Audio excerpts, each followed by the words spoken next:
Pues bienvenidos. Yo soy Alejandra Bautista, para los que no me conocen. Soy parte de Libera Psicología y realizamos en Libera diferentes actividades o diferentes pláticas con los temas que pudieran ser de su interés para poderles acompañar en este trabajo, promoviendo principalmente el bienestar y la salud emocional, ¿no? Entonces, pues en esta ocasión vamos a empezar con el tema de la procrastinación. Vamos a ir haciendo este recorrido desde qué es la procrastinación, cuál es su origen, los mecanismos involucrados en la procrastinación, cuál es la utilidad, vamos a encontrar cuál es la utilidad de la procrastinación en nuestra vida y nos vamos por último hacia las estrategias frente a la procrastinación en el cumplimiento de nuestros objetivos. Y decía que la procrastinación viene de esta raíz, que quiere decir dejar de hacer algo, dejar para mañana, posponer o aplazar. Y la definición de la procrastinación como el patrón de comportamiento caracterizado por aplazar la realización de actividades indefinidamente, como decía, a lo mejor ahí hay un proyecto, un tema, algo que sé que tengo que hacer o que he decidido que tengo que hacer o que quiero hacer, pero que se queda ahí como detenido, un poco como pospuesto indefinidamente. Sé que ahí está y cada año lo vuelvo a ver o cada cierto tiempo digo, no he avanzado, no lo he hecho, pero no avanzo en él. O puede ser que más bien en mi caso la procrastinación sea como una actividad cotidiana, es decir, como estas personas que suelen dejar la realización de las actividades hasta el último momento, ¿no? Cualquiera que sea la actividad, cualquiera que sea la situación que tengo que atender, el asunto es que lo hago hasta el último instante, ¿no? Entonces, ahí podríamos empezar con una pregunta dejada en el aire, que ya ustedes lo pueden empezar a pensar al iniciar esta presentación, esta charla juntos, que ¿cómo vivo yo mi procrastinación? ¿No? ¿Cómo es mi procrastinación? Tengo temas que están ahí añejados y que simplemente no avanzo y que ahí está, y voy avanzando en otras cosas, pero esos temas nunca avanzan y los tengo ahí indefinidamente postergados, o más bien yo lo hago cotidianamente. Todas las actividades, cualquier actividad que sea personal, laboral, escolar, académica, social, de pareja, emocional, lo que sea, cualquier cosa la dejo hasta el último momento. Ya cuando no tengo más opción, entonces ya la hago. Piensen en cuál de los dos es su caso. ¿Son procrastinadores cotidianos o tienen un proyecto o una tarea que están postergando indefinidamente? ¿Sale? Ustedes piensen ahí, repito, si quieren compartir en el chat, pues yo estoy pendiente, lo veo, lo vamos platicando, pero déjenlo ahí un poquito como pensando para que toda la plática podamos ir dando información que a lo mejor lo vayan ustedes llevando justo a ese tema que ven, ¿no? Ya sea la procrastinación cotidiana o la procrastinación con respecto a un tema nada más, ¿vale? Y entonces, mientras vamos pensando en eso, vamos a platicar sobre cuál es el origen de la procrastinación. Muchas veces, también igual si encontramos en la red, se habla de la procrastinación como un tema de flojera, como un tema de persona, como un elemento indeseable, digamos, como de personas desorganizadas, con poca disciplina, con poco fuerza de voluntad, ¿no? Y entonces, como personas flojas, ¿no? Dices, ¿cómo es posible que hasta el último momento? Sin embargo, vamos a platicar hoy que la procrastinación tiene un origen evolutivo. Hay elementos evolutivos que podamos identificar que tienen que ver con la procrastinación. Esos dos elementos que yo identifico y que quiero compartirles tienen que ver, uno, con la sobrevivencia, y el otro justamente con cómo esa sobrevivencia ha delineado el funcionamiento o la forma en que funciona nuestro cerebro. Pensemos como en los primeros hombres, en los primeros representantes del género Homo, y qué era lo que hacían, ¿no? Entonces, para la sobrevivencia, estos representantes pues eran cazadores, ¿no? se sostenían o se alimentaban a través de cazar animales, y entonces poco a poco, conforme fue avanzando las organizaciones de humanos o de los géneros Homo, entonces empezaron a hacer grupos que se organizaban para cazar, ¿no? Y entre todos entonces cazaban.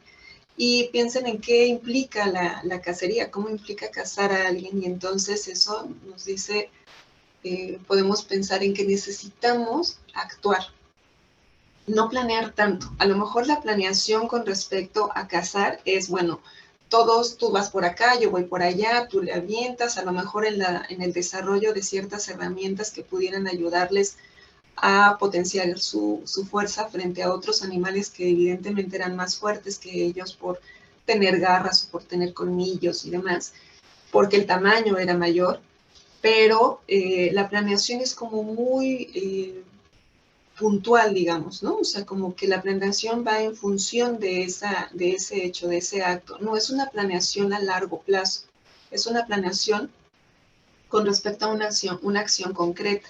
Entonces, esta sobrevivencia en términos de la cacería como la forma de alimentación y de vida implica o exige que haya una atención sobre la acción.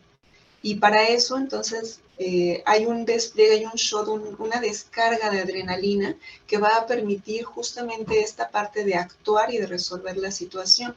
Entonces, estamos como delineados evolutivamente para ser personas o para ser sujetos que resolvemos situaciones, que actuamos y que resolvemos, más que planear. El planear es algo que vamos a ir desarrollando conforme el cerebro va desarrollando y va especializándose en su corteza cerebral, pero de inicio lo que tenemos que hacer o lo que hace el cerebro es estar como programado para sobrevivir, y sobrevivir a través de actuar y de ser efectivo para poder cazar, ¿no? Entonces la atención es sostenida, es en tiempos cortos, y lo que sí está muy promovido justamente para este principio de sobrevivencia es mantener una alerta constante y continua a diferentes estímulos. Entonces estamos frente, no sé, a este animal que tenían que cazar, pero tenían que estar alerta de otros elementos y de otros estímulos para poder reaccionar a lo que pudiera presentarse, y entonces eso hace que estemos como un poco programados a estar atentos a muchísimas cosas, y eso hace que como que nos distraigamos muchísimo, ¿no? Entonces, cuando lo pensamos como un defecto, porque nos distraemos, también por otro lado es entender que nuestro cerebro está delineado de esa manera porque tiene que atender a mucha estimulación, a mucha información para poder sobrevivir, ¿no? Entonces, esta procrastinación que decíamos es, yo tengo un objetivo y me distraigo en muchísimas otras cosas.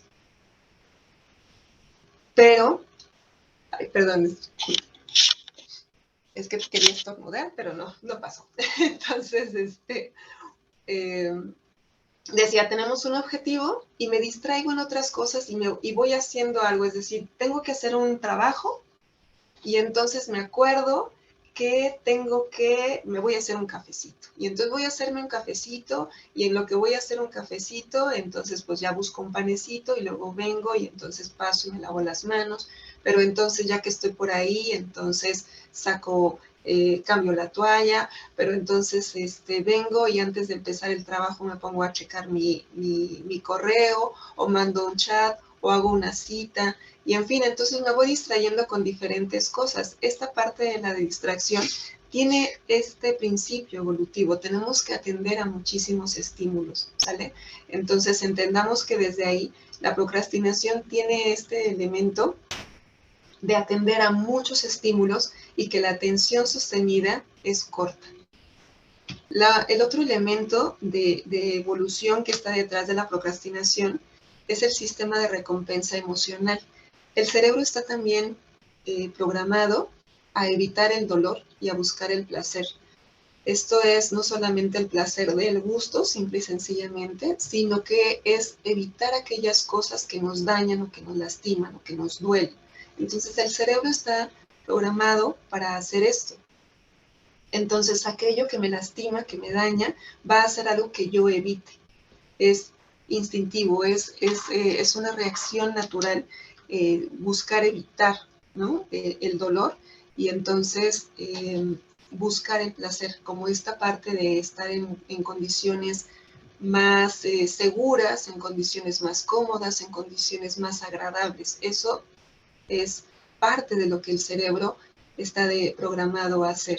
Entonces, este principio de búsqueda de placer y evitación del dolor está regulado por el sistema límbico y por la secreción de la dopamina, que es la hormona de la felicidad, dicen, ¿no? O sea, es cuando secreto la dopamina, entonces me siento contenta, me siento feliz, me siento satisfecha.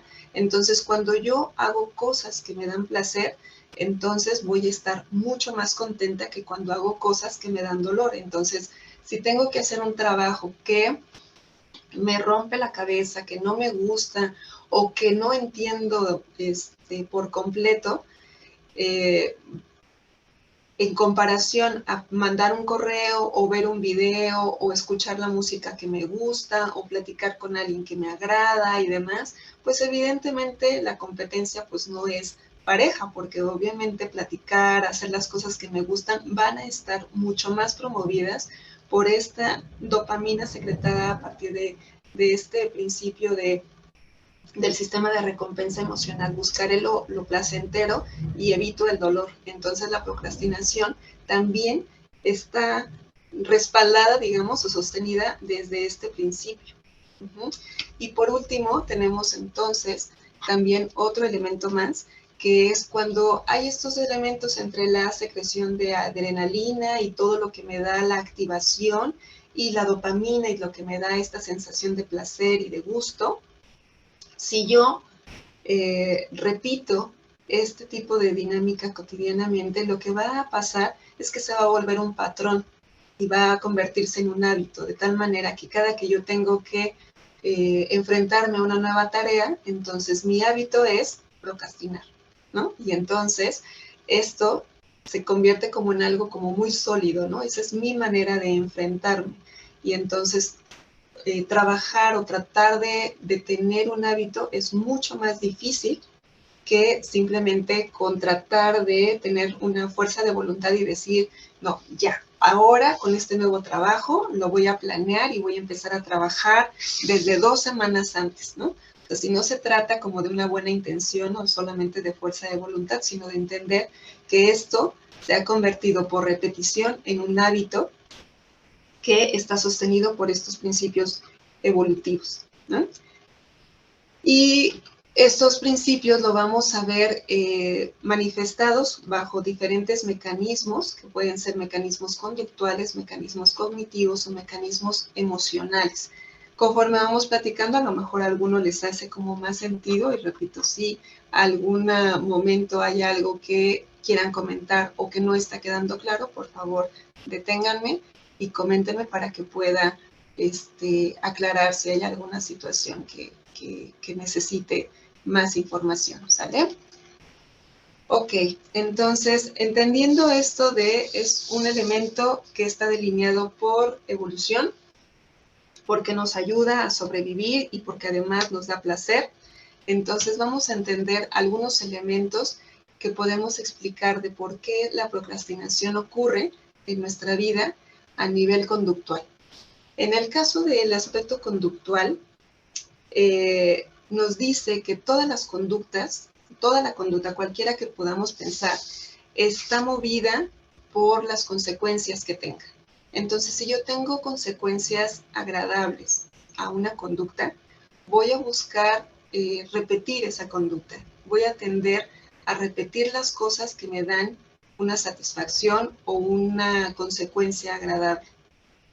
Y entonces eso se va a convertir como en los motivadores o los incentivos para hacer las cosas. Y puede ser que una conducta me lleve a obtener algo agradable o a evitar algo desagradable. Vuelvo al contexto de la escuela, por ejemplo, y entonces si yo hago un buen trabajo, entonces voy a tener una buena calificación. Eso sería una consecuencia agradable, pero tal vez también, si yo entrego el trabajo, puedo evitar un regaño o puedo evitar una suspensión o puedo evitar un castigo, y eso también va a reforzar mi conducta. Esta forma de entender la conducta pues fue planteada hace mucho tiempo, y un psicólogo muy famoso llamado Skinner, con el apellido Skinner, él estudió mucho cómo se relaciona la conducta con los reforzadores que tiene, y evidentemente la forma en que se relaciona la conducta y los reforzadores no es tan simple como lo estoy diciendo, no es tan lineal, sino que pues hay una complejidad ahí importante.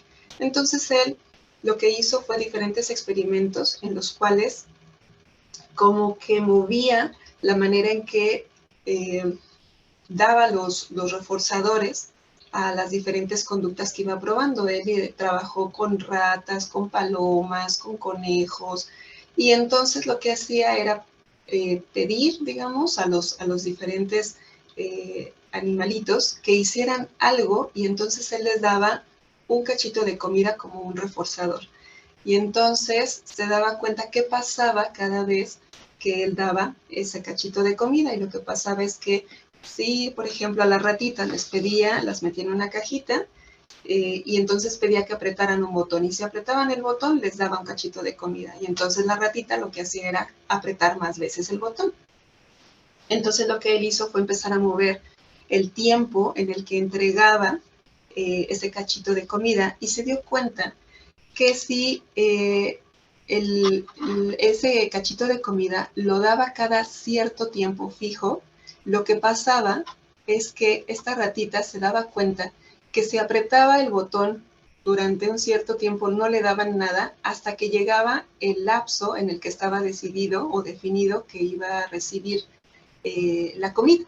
Y entonces lo que ocurrió fue que Skinner se dio cuenta que las ratitas lo que hacían es que al principio, ¿no? Lo que hacía la rata era distraerse con cualquier cosa. La ratita estaba en la caja y se rascaba, se lamía, olisqueaba, se dormía, rascaba las paredes, y cuando ya iba llegando el tiempo en el que se iba a cumplir el lapso para que recibiera la comida, entonces se acercaba al botón y empezaba a darle mucho, mucho, mucho al botón para recibir esa comida que le iba a dar. Y entonces se daba cuenta que cada vez que le daba la comida, otra vez la ratita se iba a no hacer nada, a distraerse, y cuando ya iba a llegar el tiempo para dar el cachito de comida, otra vez regresaba y apretaba el botón muchísimo.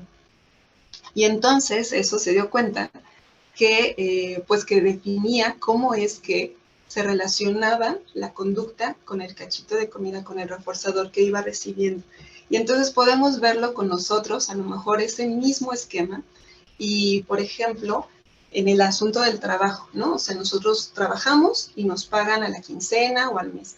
Y entonces se ha visto que la gente trabaja más cuando está ya más cerca del pago de la quincena, ¿no? O sea, como que los primeros días, ay, está como un poquito chacoteando, deja las cosas y demás, pero cuando ya va a llegar el momento en el que se está acercando la quincena, la gente se pone a trabajar más, ¿no? Y es a lo mejor igual como en la jornada diaria, llegan y entonces primero desayunan, platican, checan su mail, se ponen al corriente de los chismes, se relajan, y luego ya cuando va a ser la hora de la salida, entonces sí se apuran porque ya tienen que terminar aquello que, pues que tienen que entregar, digamos, ¿no? Entonces, eso mismo ocurre así con las ratitas y con los conejos y con las palomas, igual que ocurre con nosotros. Y ese es como el principio de la procrastinación. La conducta, cuando sabe que va a recibir un momento de gratificación, entonces organiza, digamos, y durante un tiempo no hace nada, y cuando ya lo va a recibir, entonces se pone a trabajar muchísimo, ¿no? Y entonces posterga el trabajo hasta el último momento, que es cuando ya va a poder recibir el resultado que está buscando, ¿no? Ese es un principio conductual o un mecanismo conductual que está detrás de la procrastinación. Otro conductual es algo que se llama la gratificación aplazada. Como decía hace un ratito con respecto a el principio placentero que busca el cerebro, es que buscamos tener como este resultado agradable, gratificante.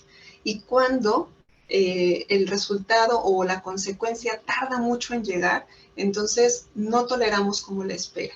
Hubo una investigación igual también que se desarrolló en la Universidad de Stanford, y lo que hacían en este caso fue que el experimento se hizo con niños de preescolar, niños de 4 o 5 años, y lo que hicieron fue que les pedían a los niños que fueran a un salón, y entonces en el salón había una mesita, una sillita y el investigador, y entonces el investigador en la mesita les ponía un chocolate, un malvavisco, un dulce, y le decía, mira, voy a dejar este chocolate aquí en la mesa, voy a salir un ratito, este chocolate es para ti, si quieres te lo puedes comer, pero si me esperas a que yo regrese y no te lo comes, cuando yo regrese te voy a dar otro chocolate más, entonces vas a tener 2 chocolates. Tú decides si te lo comes de una vez o me esperas a que regrese y te voy a dar uno más para que tengas 2. Y entonces el investigador se salía y cuando regresaba, pues, ¿qué creen que ocurría? La mayoría de los niños se había comido el chocolate. Entonces se daban cuenta que un gran número de niños, un porcentaje alto, no esperaba, aunque sabía que iba a tener más, no esperaba a que regresara el investigador. Es decir, preferían comerse el chocolate inmediatamente porque ya estaba ahí, ¿no? O sea, ya era rápido, ya estaba ahí a la mano y entonces se lo comían rápidamente. Y eran pocos los que esperaban. Y los que esperaban a que el investigador regresara y les diera el otro chocolate y entonces ya tener 2, eran niños que tenían una educación que promovía mucho más la tolerancia, la frustración, que promovía más la espera a recibir las cosas. Y entonces si nosotros somos como de este tipo que no sé esperar, es decir, tengo hambre y ya quiero comer y me sirven inmediatamente como, o sale la película que quiero ver, inmediatamente quiero ir al cine, o no sé, llego a mi casa e inmediatamente le llamo a mi novio porque quiero escucharlo. Es decir, como que hago estas cosas en donde no sé esperar a la gratificación a un momento para lo que me gusta. Entonces, dicen estas investigaciones, que será personas que tienden a ser más difícil que planeen, porque el planear implica postergar la consecuencia agradable, porque entonces tengo que trabajar durante un tiempo hasta recibir lo que voy a tener. Y entonces si yo no sé esperar o no he trabajado mucho con esa tolerancia, lo que suelo hacer es querer que todo llegue muy rápidamente. Y entonces este es un elemento más que promueve o que dificulta la planeación y que entonces alimenta este principio de procrastinación. Estos 2 elementos conductuales se relacionan con la parte de los aspectos cognitivos. Cada uno de estos, el conductual, el cognitivo y emocional, están muy relacionados porque no podemos separar uno de otro. Entonces, esto que pasa en la parte conductual, también la relacionamos con lo cognitivo, que tiene que ver con los pensamientos. El pensamiento en términos de lo que pienso de mí misma o lo que creo que los otros piensan de mí misma. Y entonces, en ese sentido, va a afectar la manera en que yo aborde las cosas si ese pensamiento que tengo sobre mí o sobre lo que pienso que los otros tienen sobre mí es un pensamiento que busca mucho el control, que busca mucho el perfeccionamiento y que tiene altos índices de autoexigencia, porque entrar en una tarea implica ser mirado en la ejecución de esa tarea, ¿no?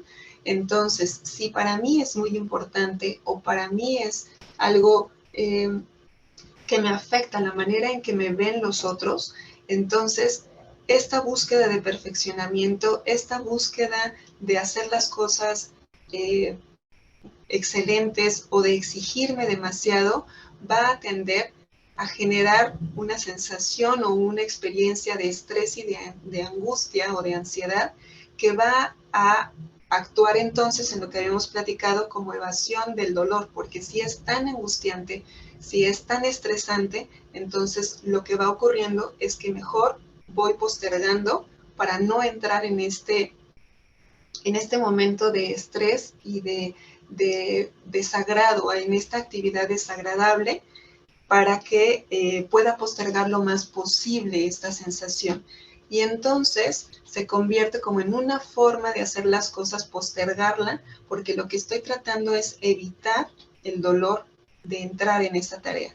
Y cuando entro entonces, pues obviamente lo realizo de manera como muy rápida y se convierte en una posibilidad de autojustificación el decir, pues es que no tuve suficiente tiempo, no tenía toda la información, los compañeros de trabajo no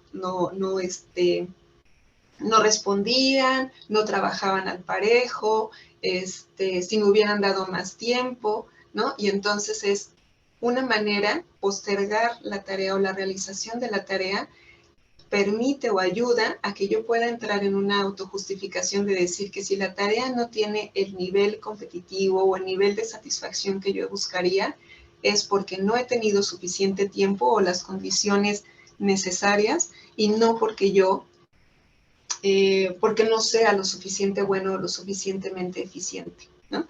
Entonces, este asunto de hacerlo hasta el final, ¿no? O dejar que todo se haga hasta el final, como decíamos con la ratita, implica que pueda tener como la posibilidad de justificar que si lo hago y no es perfecto, pueda ser porque me faltó tiempo y no porque yo no sea tan bueno, ¿no? Y además de justificarlo, entonces, también lo que puede ocurrir es que entre como en este principio de rumiar el pensamiento. Y este rumiar el pensamiento significa, o quiere decir, digamos, que voy a entrar como en este asunto de estar como masticando y masticando y repasando y volviendo a pensar en lo que acabo de hacer. Y muy probablemente, muchas ocasiones, con un tono de reclamo, de recriminación hacia mí misma. Es que debía haberlo hecho antes, es que siempre hago lo mismo, es que siempre me pasa, es que no soy buena, es que no soy suficiente, siempre me sale mal, y entonces estoy como reclamándome y recriminándome constantemente, ¿no? Entonces, la procrastinación lo que hace también es que me puede autojustificar, porque entonces digo lo que había comentado, si no es tan bueno es porque no tuve tiempo y no porque yo no sea buena, pero también por otro lado lo que me permite es en tener como estos elementos en los cuales yo voy como a recriminarme y voy a mantenerme en este círculo de recriminación a mí misma, ¿no? Y eso me lleva como al otro tema, que es el emocional, que es esta rumiación y esta recriminación a mí misma va a alimentar este elemento de baja autoestima o de baja confianza, ¿no? Es como, a mí nunca me sale, yo siempre lo hago mal, es que no soy tan inteligente como fulanita, es que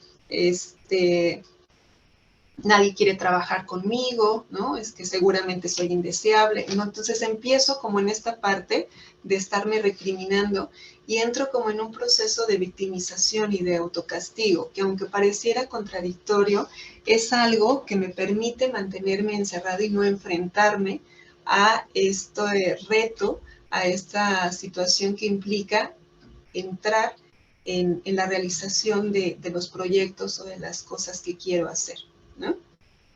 Entonces, vamos viendo cómo esta parte conductual se va como alimentando de la parte cognitiva y eso le da mucho, mucho alimento, como mucho con qué crecer a la parte emocional, ¿no? Entonces, también puede ser que lo que ocurre ahí es que me puedo dar cuenta que postergo las cosas porque tengo miedo a que no sean satisfactorias, entonces tengo miedo al fracaso, ¿no? Entonces a lo mejor es esto que decía de si empiezo a hacerla, entonces ¿qué tal si no me sale?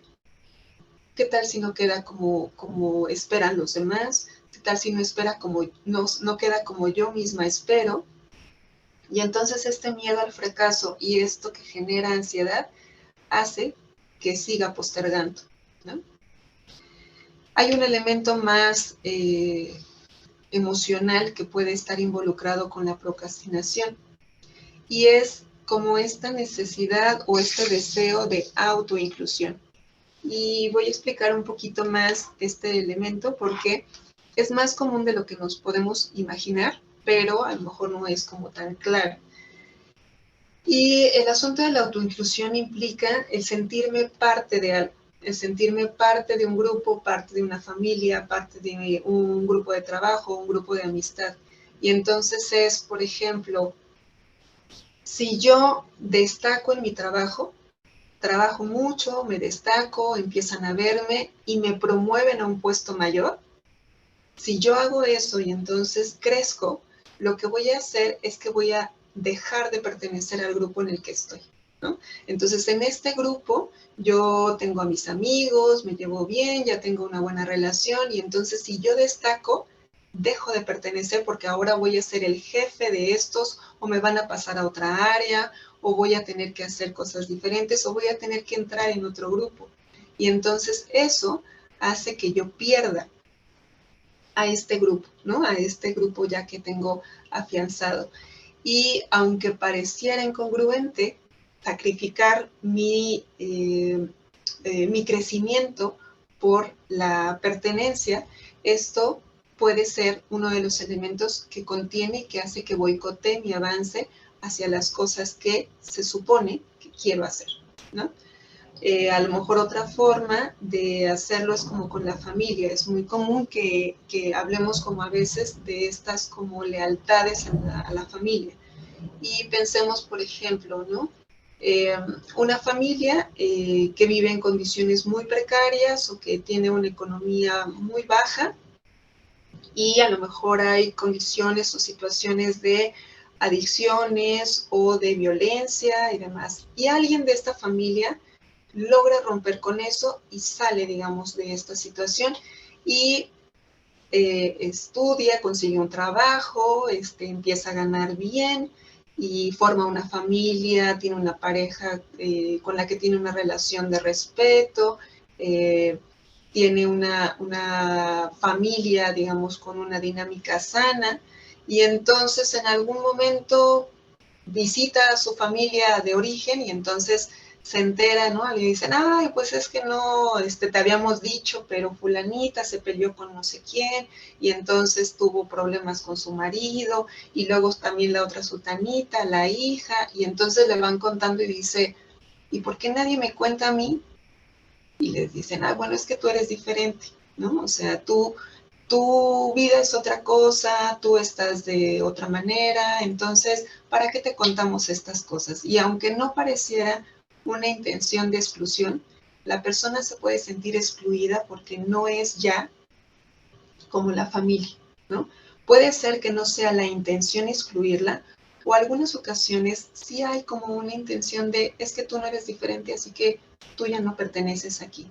Y entonces hay veces que preferimos no acercarnos a lo que queremos hacer con tal de no perder esta posibilidad de ser parte, ¿no? de pertenecer, porque la procrastinación no solamente ocurre con elementos académicos o con elementos laborales, sino evidentemente también con elementos emocionales que vamos postergando y postergando y postergando y que algunas ocasiones son cosas o son proyectos o son objetivos que queremos o que podemos decir que queremos, digamos, como que nuestra conciencia es algo que queremos tener, que queremos conseguir, pero nos damos cuenta que no solamente lo postergo conscientemente de, ay, lo voy a dejar hasta después, sino que muchas veces esa postergación es inconsciente. Y entonces hay algo que quiero hacer y pareciera que se me atraviesan un montón de cosas y no avanzo y no consigo eso. O lo consigo y lo pierdo, ¿no? Y lo boicoteo yo mismo. Y tiene que ver con estos elementos que acabamos de comentar.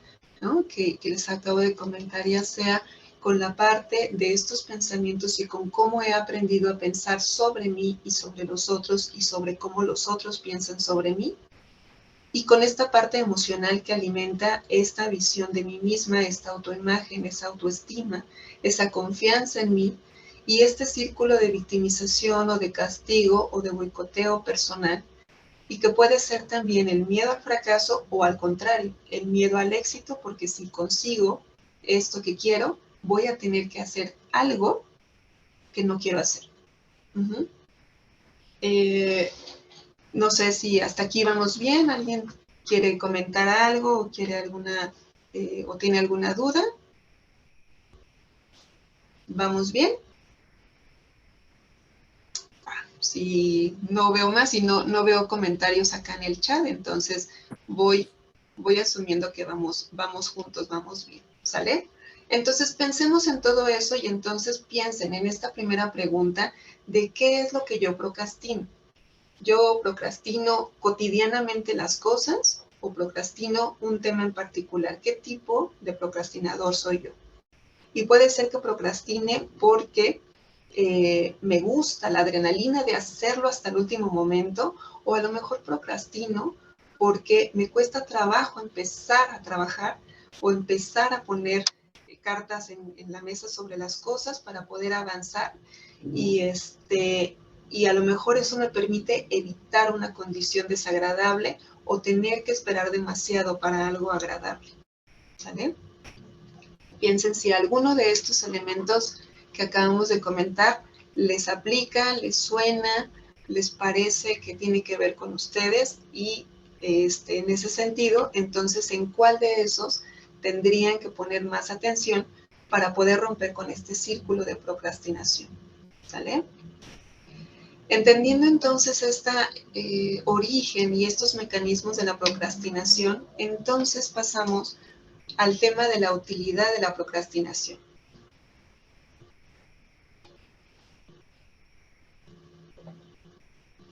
Bajo este mismo enfoque de que cualquier cosa que yo tengo, es decir, cualquier cosa que está en mi cuerpo, es porque evolutivamente tiene una función. Entonces, como sabemos todos, esta teoría de la evolución dice que venimos del mono y entonces estaban los monos que tenían cola y entonces conforme va evolucionando el género Homo, en algún momento que se pone en posición bípeda, o sea, en dos extremidades, entonces ya no necesita la cola y perdimos la cola, ¿no? Entonces eso no lo necesitamos, pero sí necesitamos el desarrollo del dedo pulgar, ¿no? Y para poder agarrar cosas y demás. Entonces, de la misma manera, cualquier conducta, cualquier cosa que yo hago en mi vida tiene una utilidad. Y si pensamos en eso, entonces podemos empezar a preguntarnos por qué procrastino. ¿Qué beneficios tengo y qué costos tengo por procrastinar? Uh-huh. En cada una de estas cosas que vamos pensando, piensa, si estás procrastinando o estás postergando algo consistentemente, es algo que tienes arrastrando desde hace mucho tiempo y no encuentras la manera de atenderlo o intentas empezar, pero algo se te cruza y lo sigues postergando, o si lo haces de manera cotidiana para dejar todo al último momento y entonces no tener los elementos suficientes para hacerlo de la manera más completa y más satisfactoria que tú podrías hacerlo, piensa cuáles son los beneficios que tienes de hacerlo así. Algunas de las alternativas son un poquito lo que he estado platicando, ¿no? Puede ser que el beneficio que yo tenga de procrastinar sea que puedo evitar algo. Puedo evitar algo que es abiertamente desagradable, ¿no? Por ejemplo, entrar en una tarea que me es chocante, ¿no? Que es algo que no quiero hacer, es algo a lo mejor que mi mamá o que mi jefe o que mi pareja o no sé, que me piden que haga y yo no quiero hacer, no me gusta. Y entonces lo estoy evitando lo más posible. Pero a lo mejor también puede ser un poco lo que platicaba, que estoy evitando hacer algo porque no quiero enfrentarme a lo que implica conseguirlo. Entonces, por ejemplo, no sé, cuando terminamos la carrera, entonces, por ejemplo, alguien me decía, es que ya me dijeron mis papás que en cuanto me titule, se acabó la beca. Ya no me van a mantener, que en cuanto yo me titule tengo que buscar un trabajo y me voy a mantener yo. Entonces, ¿qué hago? Inconscientemente retraso y retraso y retraso titularme, porque si me titulo me tengo que enfrentar con otra tarea o con otro reto, que es conseguir ese trabajo o con conseguir cómo mantenerme a mí misma, ¿no? Por ejemplo. O a lo mejor alguien que dice, pues es que no encuentro pareja y no tengo pareja y no tengo pareja, pero se da cuenta que si tiene pareja y avanza en esa pareja y crece con esa pareja y en algún momento eso llevaría a que se moviera, viviera o tuviera algún proyecto con esa pareja, significa dejar a sus padres, ¿no? Y entonces dice, mejor no tengo pareja, porque yo no sé, no quiero, me duele dejar a mis padres, por ejemplo, ¿no? O si estudio una maestría o consigo un trabajo y en ese trabajo tengo que viajar y tengo que mudarme, tener que ir a un lugar nuevo, a donde no conozco a nadie, entonces mejor no entro, ¿no? Mejor no lo busco. Entonces evito no solamente el fracaso, sino que evito el éxito por lo que puede implicar el paso siguiente, ¿no? Esa sería como una alternativa.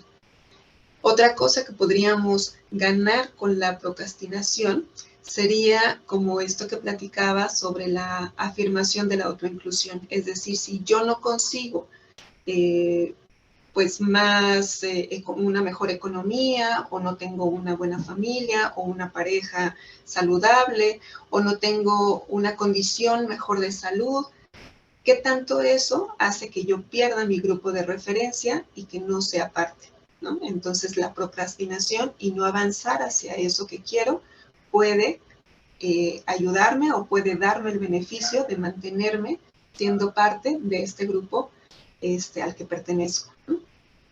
Esa es otra alternativa.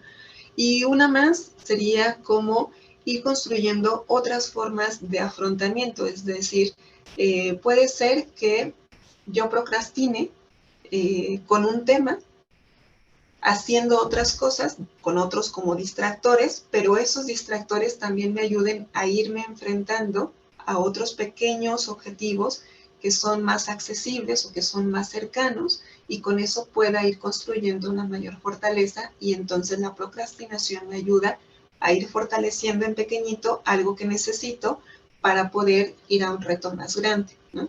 Entonces, la procrastinación en ese sentido, sobre todo eso es un poco lo que quiero que podamos ver con esta charla, es que la procrastinación entendida simplemente como un rasgo indeseable, como un defecto o como un elemento que habla de una persona indisciplinada, desorganizada, floja, en realidad no es tanto. La procrastinación, como cualquier otra patrón o cualquier otro mecanismo, como cualquier otra cosa que yo hago o que yo tengo en mi vida, tiene una utilidad. Y si yo no entiendo la utilidad que tiene en mi vida, entonces no voy a poder trabajar para poder contrarrestar o para poder hacer algo con la procrastinación, porque si yo quitara la procrastinación de mi vida, perdería la utilidad que me está dando.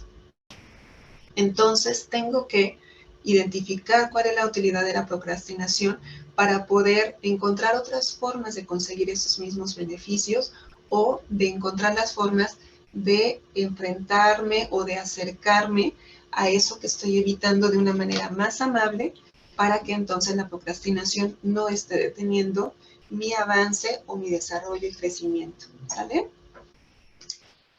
Si entendemos esto y vemos que la utilidad de la procrastinación puede ser justamente lo que hace tan difícil cambiarlo o romper con esa procrastinación, entonces vamos a poder entender que hay de dos cosas.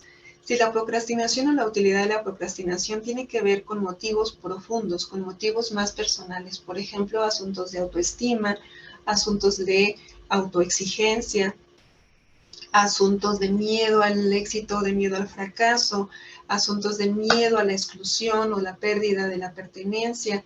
Todas estas cosas entonces son como mucho más profundas, o que tengo que dar un poquito más de tiempo para reflexionar en qué es realmente lo que estoy evitando o lo que estoy consiguiendo para poder trabajar con eso.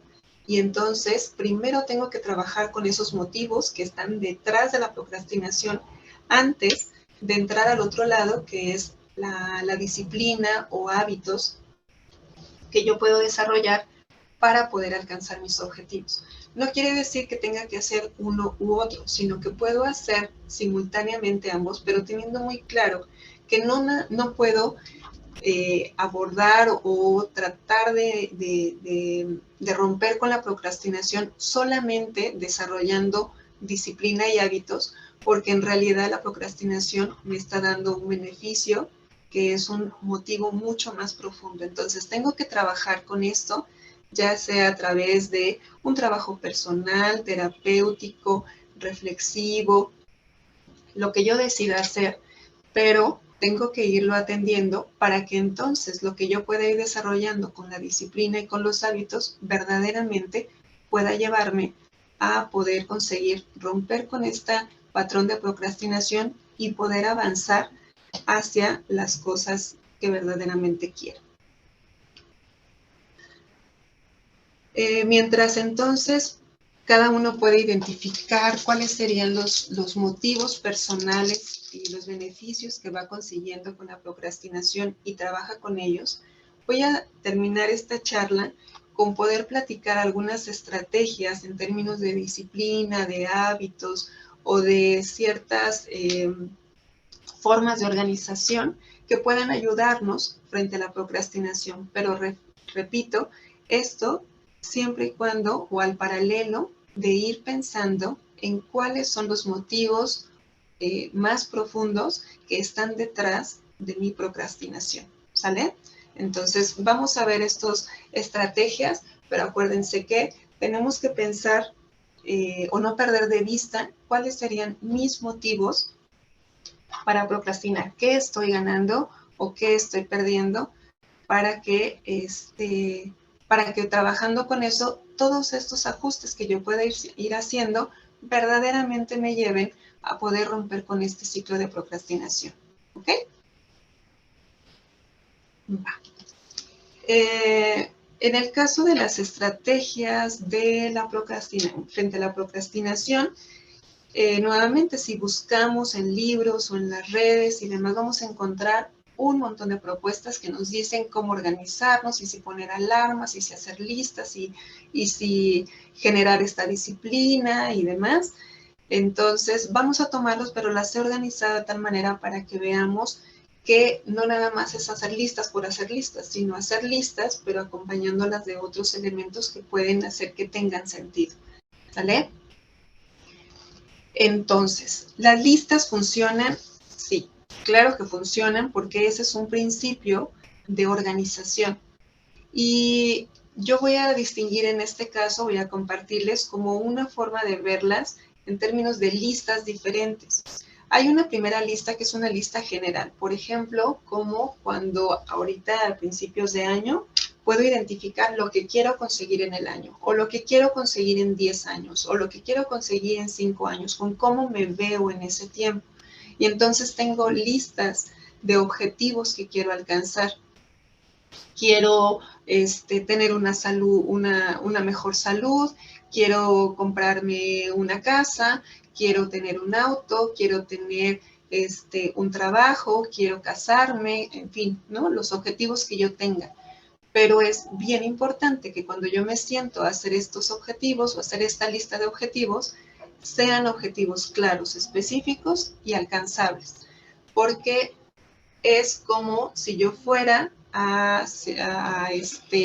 no sé, al aeropuerto, o me meto a alguna de las aplicaciones para comprar un boleto de avión, o voy a la central de camiones y llego a la taquilla y les digo, quiero comprar un boleto.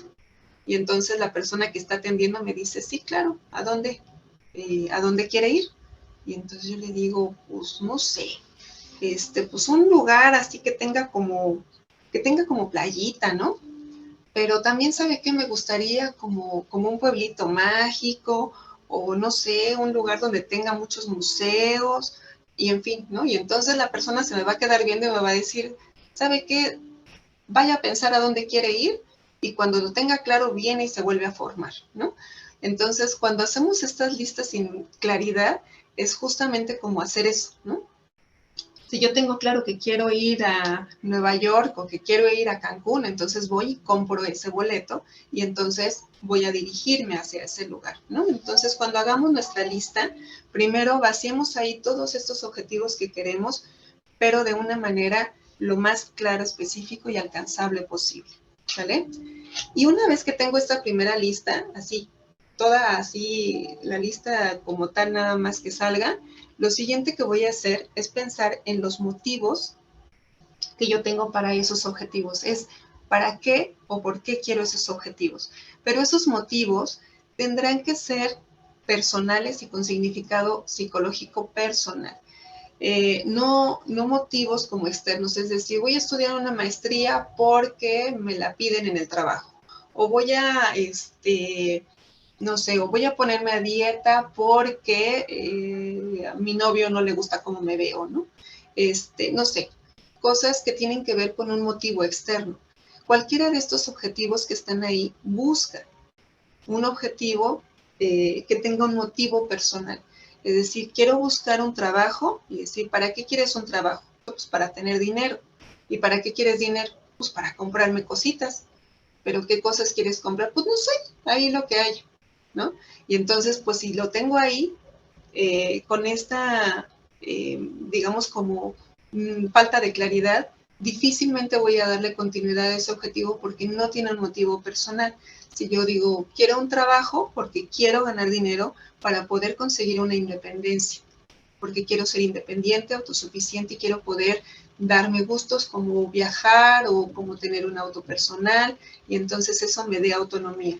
Entonces, ese motivo es un motivo personal, es un motivo psicológico, me da independencia, me da libertad, me da una mejor imagen de mí misma, me da satisfacción personal. Entonces, piensen en estos objetivos con motivos personales, ¿sale? El otro punto con respecto a los motivos es poder pensar en que hay diferentes cosas que yo puedo tener en esta lista y que no todas tienen la misma, el mismo origen o la misma razón para incluirlas. Hay un autor llamado John Perry que dice que plantea, digamos, como un modelito de la procrastinación eficiente, dice él. Y él dice que pues todos somos procrastinadores y que procrastinamos con unas cosas o con otras. Y el asunto es que si hay algo que yo estoy evitando porque no quiero hacer, me distraigo en cuanta cosa se me cruza y hago cosas, pierdo tiempo para no atender eso que no quiero ver.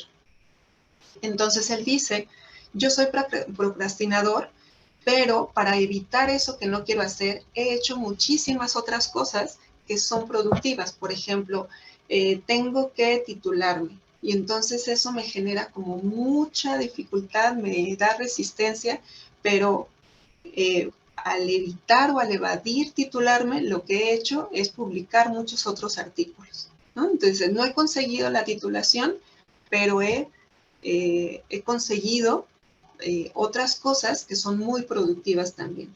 Entonces dice, si de todas maneras vamos a procrastinar, entonces hagamos como un juego entre todos esos objetivos, en donde tenga objetivos como más personales, otros no tan personales, como más relevantes o más irrelevantes, que no es que no sean importantes, sino que pareciera que no tienen tanta relevancia, y poder hacer esa lista no solamente en términos de darle una priorización, en términos de esto es lo más importante porque es lo que los demás esperan o lo que tengo que hacer porque es lo que me están pidiendo, sino que pueda hacer una priorización intercalando objetivos o puntos, proyectos personales o proyectos que no son tan relevantes, pero que a final de cuentas cuando yo me distraiga para no hacer esto que me impone tanto y que no quiero hacer, de cualquier manera voy a estar haciendo algo que es productivo. ¿Sí me explico? Entonces, en esta lista de objetivos o de puntos es incluye estas cosas que también no parecieran tan relevantes, pero que cuando te vas a distraer por evitar aquello que no quieres hacer, de cualquier manera vas a estar avanzando en algunos otros elementos que también van a ser productivos. Una vez que tengo esto y que entonces ya tengo mi lista con todo lo que tengo que hacer o todo lo que quiero hacer y que la tengo ordenada intercalando cosas más o menos relevantes, entonces lo que sigue es hacer como otra lista. Es de esa misma lista identifica y distingue lo que son proyectos de lo que son acciones concretas. Y entonces piensa en cosas más pequeñas o más puntuales que tienes que hacer para alcanzar esos objetivos. Entonces, si mi objetivo es estudiar francés, entonces las acciones concretas dentro de ese objetivo mayor es tengo que buscar francés, tengo que checar las cuotas, digamos, o las, ¿cómo se llama esto? Como lo que me costaría entrar a estas escuelas, ¿no? Puede ser entonces, después lo que tengo que hacer es organizar mi economía para que entonces pueda tener ese dinero para pagar las clases. Tengo que inscribirme y luego tengo que ir a las clases. Entonces tengo diferentes acciones concretas ya identificadas que me van a llevar a ese objetivo mayor. Y entonces la tercera lista serían listas más pequeñitas, que pueden ser listas diarias o listas semanales, de cosas que tengo que hacer y que voy a poner acciones como muy concretitas que van a estar dirigidas a conseguir ese objetivo más grande. Y en ese sentido, en estas listas es importante que identifique cosas cotidianas. Por ejemplo, dentro de mi lista es preparar la comida o comprar las cosas o ir al súper y comprar las cosas que necesito para preparar mi comida o, no sé, organizar mis papeles para después también entrar a cosas que son como más complejas o más difíciles, tareas o proyectos más elaborados o más grandes y otros que son más sencillos, acciones mucho más concretas. Y la recomendación siempre es que empecemos como con lo cotidiano, porque eso es como algo que me pone en actividad al principio del día y luego empecemos ya a trabajar con cosas que son más elaboradas y más complejas para después continuar o cerrar el día con cosas más sencillas y no al revés. Si yo empiezo con cosas sencillas, cuando llegue a tener que trabajar con lo que son más complicado o con lo que me reta más, seguramente ya estaré cansada, ya estaré mucho más poco dispuesta a trabajar, a que si empiezo con lo complejo, avanzo algo en eso y después voy con actividades más sencillas que no requieren tanto de mí. Ahí, además, en esta relación entre lo cotidiano, lo complejo y lo sencillo de las actividades que tengo, entonces es recomendable siempre darle tiempos definidos a cada una de las actividades y intercalar descansos entre unas y otras. Como dije al principio de este origen de la procrastinación en la evolución, no estamos como construidos, programados para tener tiempos de atención tan largos. Entonces tenemos tiempos de atención cortos y lo que podemos ir haciendo es aprender a alargarlos un poco más. Entonces lo que puedo hacer en lugar de boicotearme tratando de estudiar 5 horas seguidas, es mejor hacer intervalos de 1 hora y descansos y luego regresar otra hora y descanso o 40 minutos y descanso para que entonces pueda verdaderamente mantener el ritmo de atención porque tiempos largos no los voy a poder sostener. Ahí en este caso hay un elemento que es importante también que pueda considerar para poderle dar como esta continuidad al trabajo y es un efecto o un elemento que conocemos como el efecto Zeigarnik. El efecto Zeigarnik, si no lo han conocido, hicimos un pequeño videíto explicando lo que es el video Zeigarnik. Si no lo han visto en el canal de YouTube, lo pueden encontrar. El efecto Zeigarnik lo que dice es que el cerebro está programado para recordar las cosas que deja pendientes.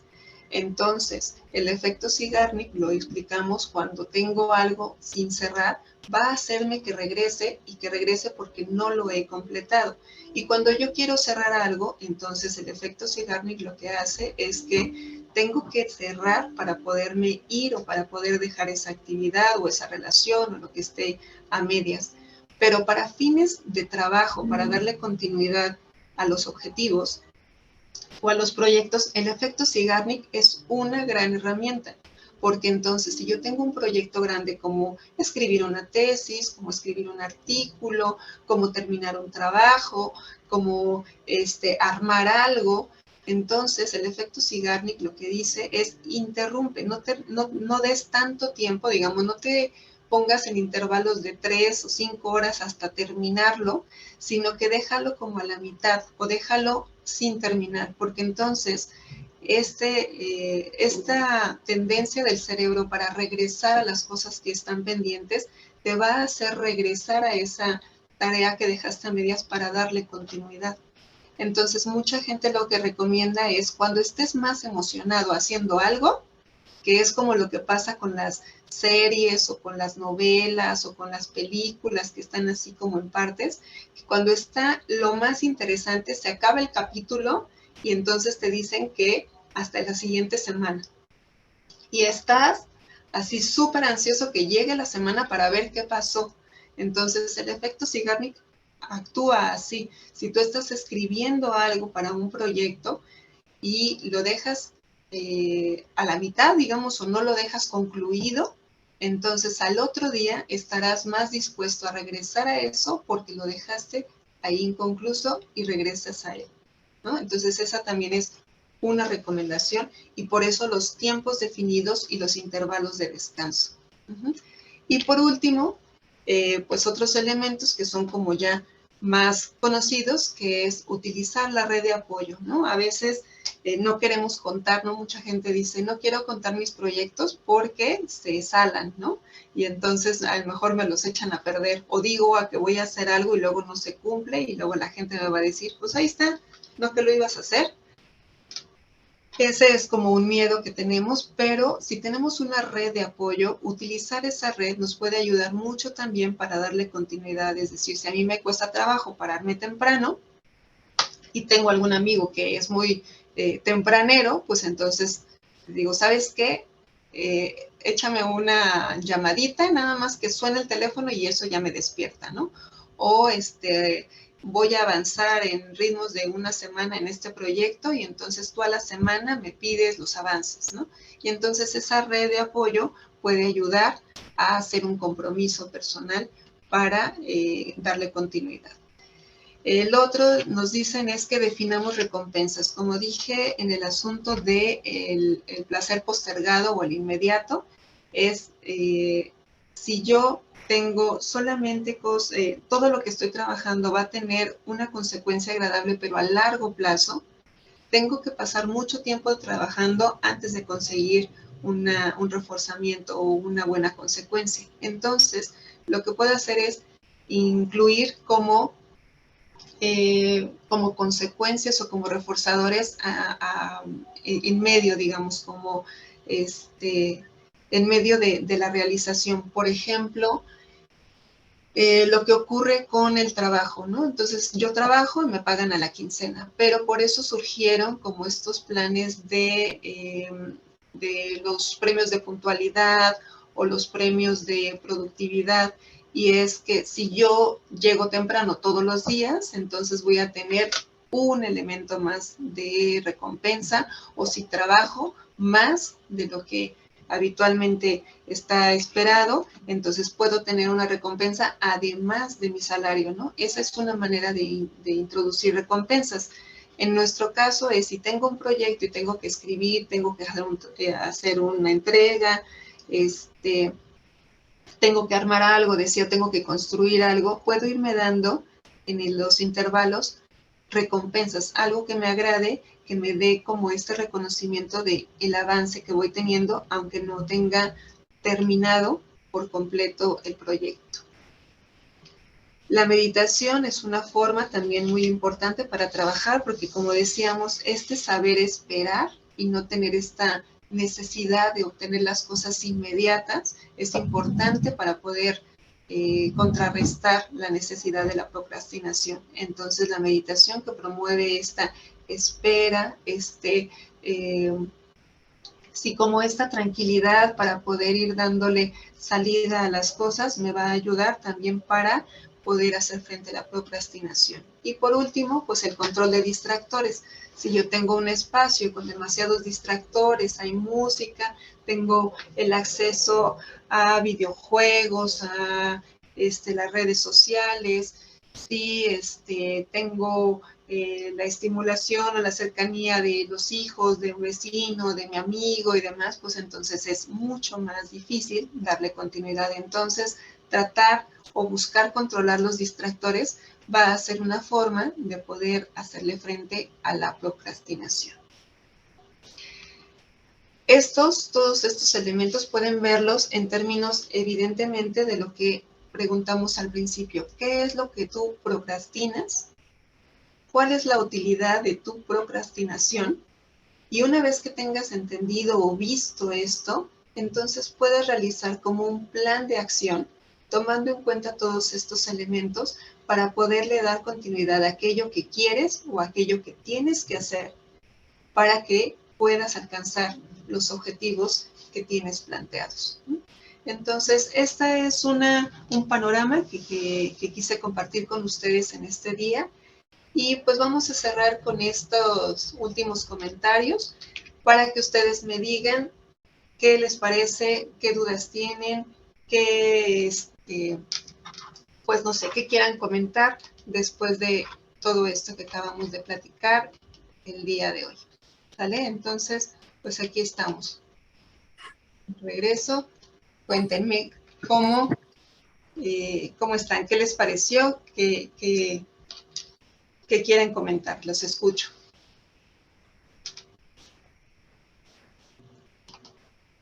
Pueden escribir en su chat. Ahí está, perdón, ya lo vi. Dice, todo bien, todo está muy claro. Una pregunta de Esther. Muy bien, Esther dice, ¿puede uno procrastinar porque nos guste sufrir? Por ejemplo, cuando no termino un trabajo y me regañan por no tenerlo a tiempo.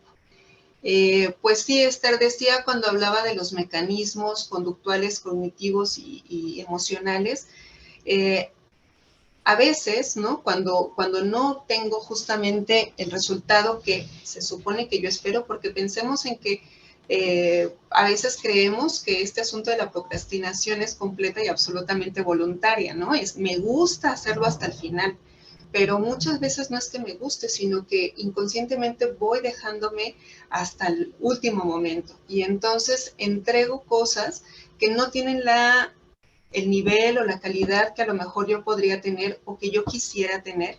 Y entonces ese resultado alimenta este círculo de recriminación y de victimización propia, me automaltrato, ¿no?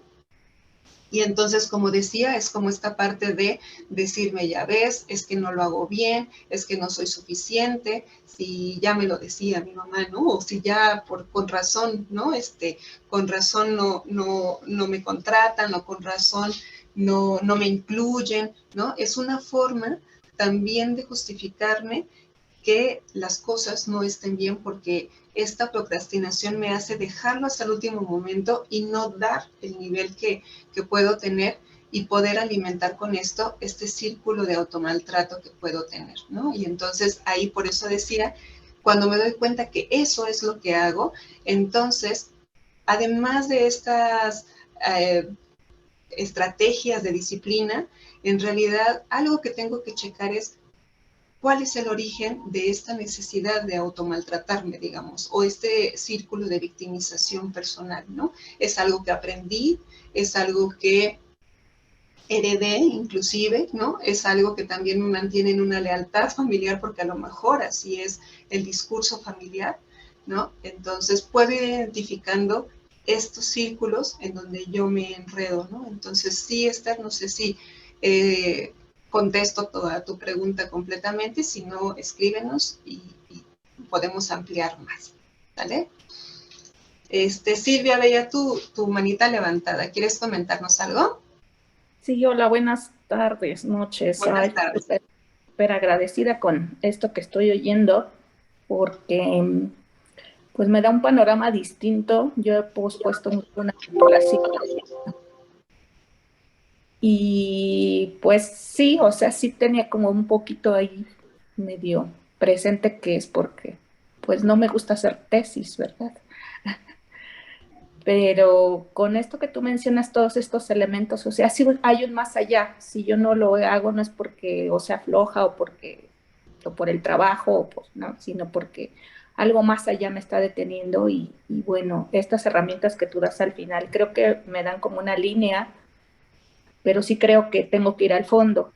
Y esa es mi pregunta justamente, o sea, para ir al fondo tú mencionabas, bueno, hay que reflexionarlo, a lo mejor hay que trabajarlo, en este sentido, es mejor, pues la terapia es mejor como ese proceso en el que yo puedo reconocer en un espacio terapéutico desde lo que pues tú trabajas. Eh, sí, digo, en este caso, por ejemplo, es recomendable porque es un espacio, digamos, que a lo mejor te puede ayudar a verlo desde otro lugar. Uh -huh. Algunas preguntas que pueden servir para todos los casos es, por ejemplo, que tú te pudieras preguntar, ¿no? Si lo que estás postergando y postergas en la tesis, Uh -huh. es ¿qué pasaría si tú terminas esa tesis? Uh -huh. A lo mejor ahí en esa pregunta, porque esa pregunta nos puede servir para todos, cuando es un tema que siempre postergamos y postergamos, ese tema tiene un peso particular para nosotros, ¿no? Por eso lo postergamos. Entonces, una pregunta podría ser, ¿qué pasaría si sí lo hiciera? ¿Qué pasaría si sí terminara la tesis? Y entonces ahí lo que tú puedas encontrar de qué pasaría, no sé, solamente voy a decir como un poco al aire, ¿no? Uh Es, -huh. si la presento y termino la tesis, cuando nosotros terminamos una tesis o cualquier proyecto, cualquier trabajo, de alguna manera es como dejar un poquito de nosotros ahí, ¿no? Y entonces es hacerlo público, porque entonces la gente ve cómo escribes, qué haces, qué piensas y demás, ¿no? Entonces si lo hiciera, me sentiría expuesta. Y entonces me da miedo, me agobia esa mirada, ¿no? Me sentiría, a lo mejor si lo hiciera, alguien, no sé, criticaría mi trabajo y eso es lo que estoy evitando a lo mejor. O a lo mejor, si yo lo concluyera, entonces tendría que hacer algo que le dé continuidad a esa tesis. A lo mejor tengo que buscar otro trabajo o cambiarme de residencia o a lo mejor ir a ver a otra decisión que está detenida por la tesis, ¿no? Entonces, mientras no haga la tesis, ese tema está ahí, ¿no? Entonces, en realidad lo que estoy postergando no es la tesis, sino es el otro tema. ¿Sí me Correcto. explico? Entonces, esa pregunta podría ayudarte de principio como para poder encontrar por dónde va. Si tú lo encuentras y es suficiente, ¿no? Porque cada quien tiene como diferentes elementos personales como para saber, ya lo identifiqué y ya sé por dónde ir y cómo acercarme, o a lo mejor dices, ya lo vi, pero no sé muy bien cómo acercarme, pues sí, valdría la pena acercarte como un espacio terapéutico para irte acercando a enfrentar a eso que estás evitando, o a lo mejor inclusive no encuentro cuál es la respuesta a esta pregunta y entonces mejor la exploro en un espacio terapéutico, ¿no? Entonces, mientras estás trabajando la parte de disciplina y de alternativas para organización, al mismo tiempo, por eso subrayaba, es bien importante que veas qué es lo que está detrás, porque eso es realmente lo que está deteniendo más el avance y a lo mejor no tanto la disciplina, ¿no? O sea, la disciplina termina siendo como una forma de mantenerte postergando esa situación. Uh-huh. Y es ahí donde ligas la parte del cerebro. Lo que quiero evitar es lo que ocasiona en mi cerebro, ¿no? A lo mejor no enfrentarlo. Así es, ¿no? O sea, Exacto. esa parte desagradable, incómoda, dolorosa que estás evitando. Uh-huh. Amable, gracias.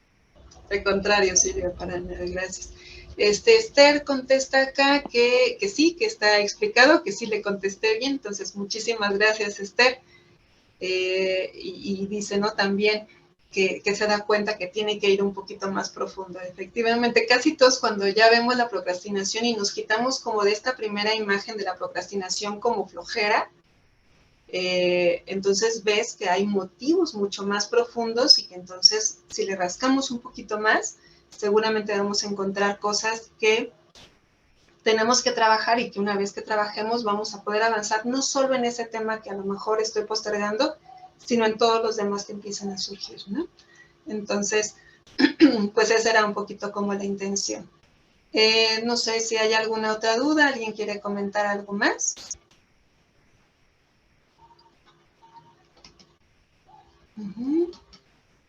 No, todo bien.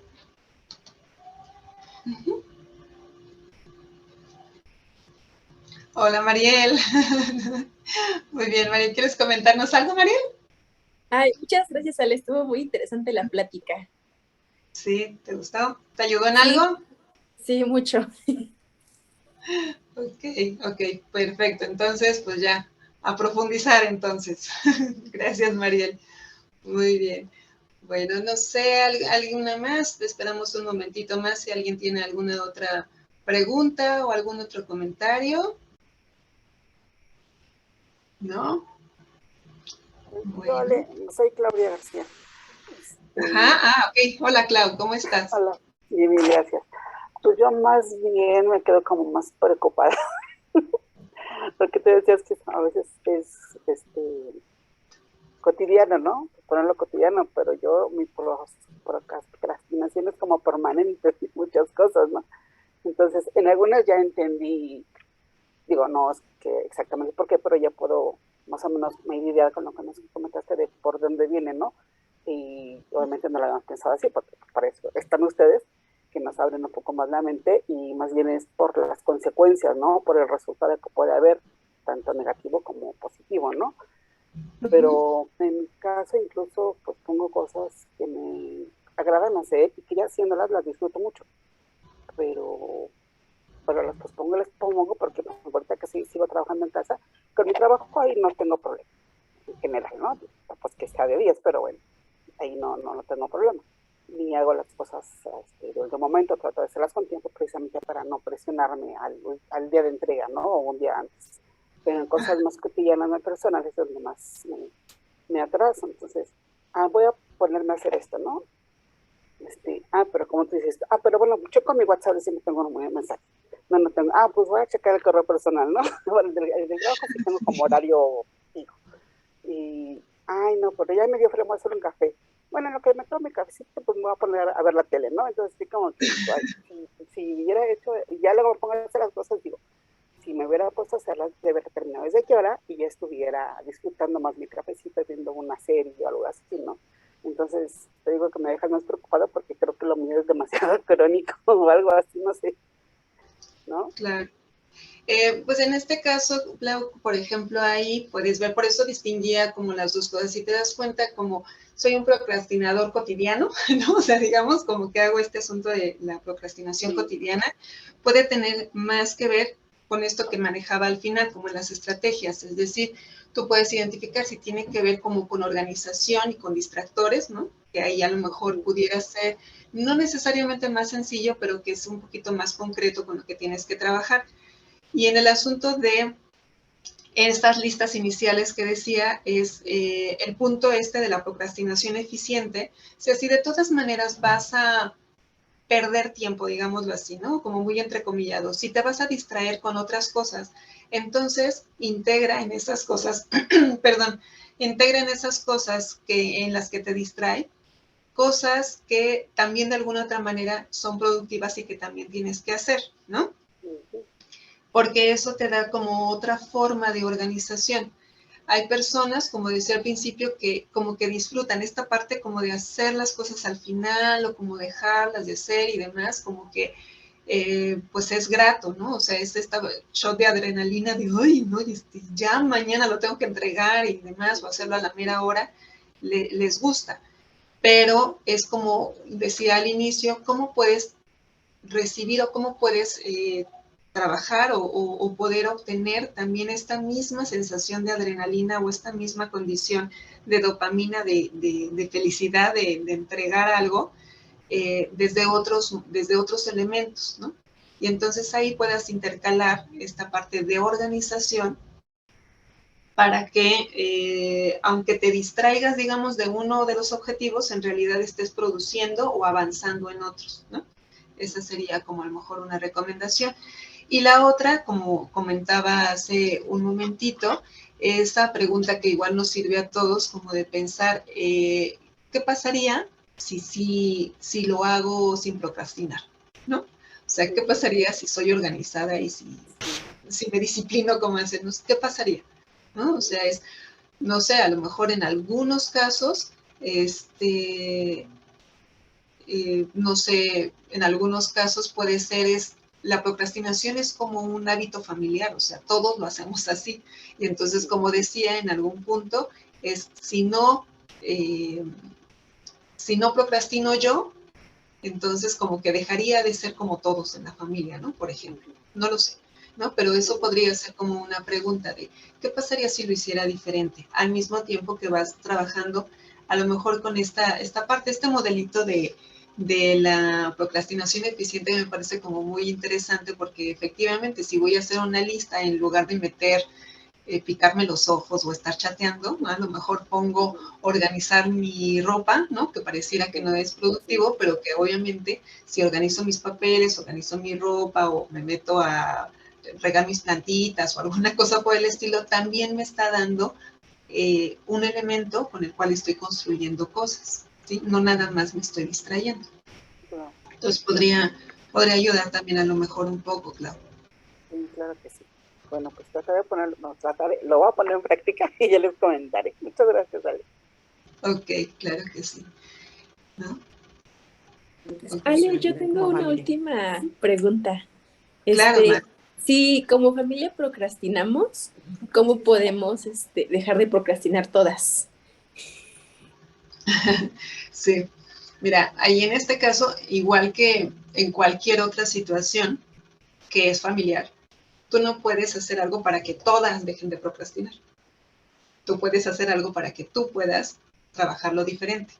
Y entonces ahí el asunto es justo darte cuenta que si tú lo empiezas a hacer diferente, vas a marcar una diferencia con el resto de la familia y que pueda ser bien visto o a lo mejor pudiera ser que no sea tan bien visto, ¿no? Porque cuando hacemos las cosas diferentes, no sé, muchas veces pasa en la escuela o en el trabajo, ¿no?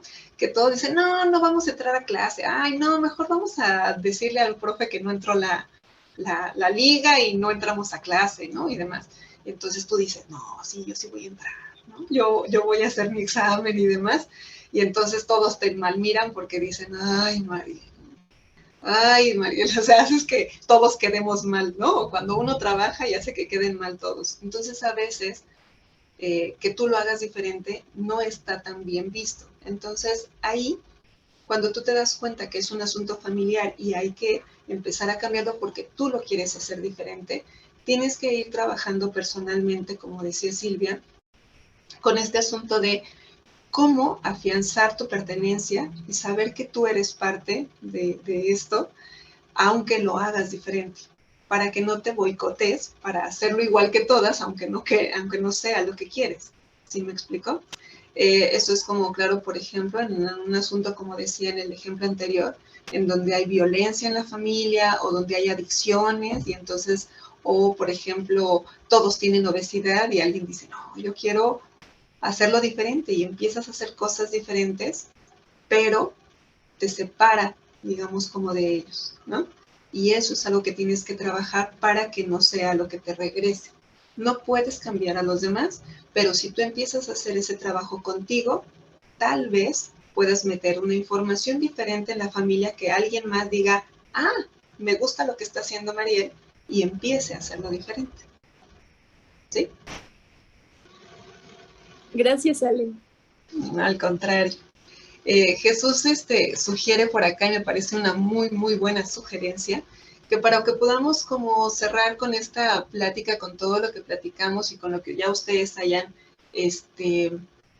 revisado como de qué es lo que procrastino o cómo procrastino y para qué me sirve, es que pensemos, por ejemplo, que pudiéramos visualizar, dense 2 minutitos y que entonces visualicemos qué pasaría, cómo sería mi vida si yo tuviera resuelto eso que he procrastinado durante tanto tiempo. ¿Cómo sería mi vida? ¿En dónde estaría? ¿Cómo me sentiría? ¿Cómo me vería? ¿Con quién estaría? ¿Cómo sería mi vida si yo ya tuviera resuelto ese tema que he procrastinado durante mucho tiempo? O como decía Claudia, ¿cómo sería mi vida si yo no procrastinara?